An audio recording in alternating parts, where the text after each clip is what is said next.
Have you ever wondered how the brain gets shaped in early years? Or why some kids just appear to be wired a little bit different? Or maybe like me, you think random stuff like why in the world would evolution make a brain that looks like this?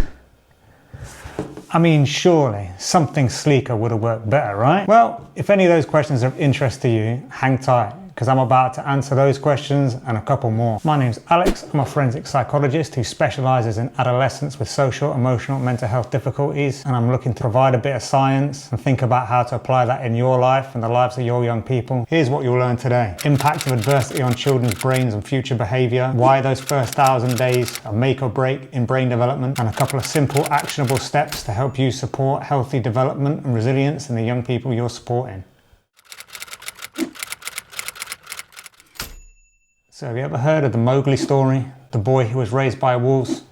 It's not just fiction, it's based on real life events. This case is going to help us understand why early socialization is so important and why it's vital to a young person's healthy development. Dina Sanichar was discovered in 1867 in a small district of India. The hunters tracked a young naked boy who appeared to be following a wolf and took him to a local missionary where they named him Dina Sanichar. The missionary's efforts to socialize Dina yielded mixed results. He struggled to adapt to human behavior, he struggled to walk upright and hated wearing clothes. He was unable to grasp basic language and writing, although several attempts were made during the nearly 2 decades he lived there. Whilst he learned some basic behaviors, he was isolated, often communicating using animal sounds. Dina's story teaches us one key thing about child brain development.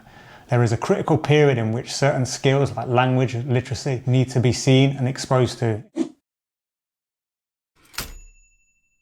I was always curious about the Jungle Book. Could Mowgli be saved? Could he be reintegrated back into human society with a happy Disney-style ending? Unfortunately not, so let's have a little think about why that might have been. Experts from all over the world, including the UK, the USA, and Scandinavia agree. The first 1,000 days are make or break for a child's brain development. During this time, the brain's building its foundations, developing faster than any other point in a person's life. Imagine building a house. This period is when the walls are going up, when the wiring's getting laid, and when everything's being prepared for the future. If the foundations aren't strong, if the workers aren't properly trained or have the right tools and equipment, we may well see problems later. All of the countries that sign up to 1,000 Days Agenda do it for similar reasons. It's evidence-based. Research supports the idea that parental support, medical supervision, pre- and postnatal assessments are essential. They also lay out guidance for health, nutrition, mental health support, postnatal care for families. So let's have a think about the very earliest days of brain development. What about in utero? From the 3rd week after conception, something incredible happens. Guess what? Your brain starts developing.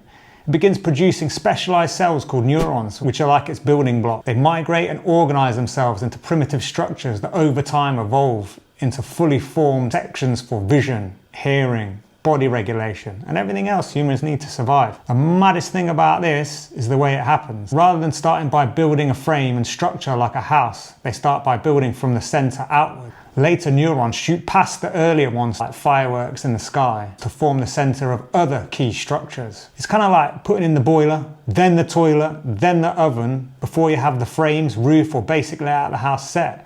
This process is called the inside-out pattern of neuronal migration.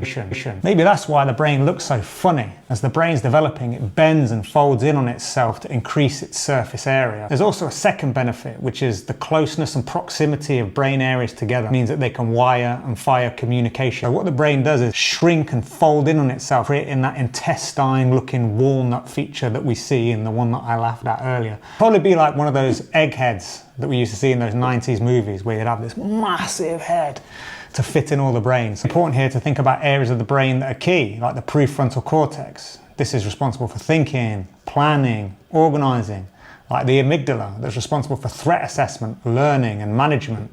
The thalamus drives the hormones that motivate and run our behavior, and the hippocampus that stores our memories. By the time a baby is born, they have around 100 billion neurons. But these neurons aren't fully connected yet. There's a process called pruning. Each area of the brain undergoes pruning to streamline connections and improve its efficiency.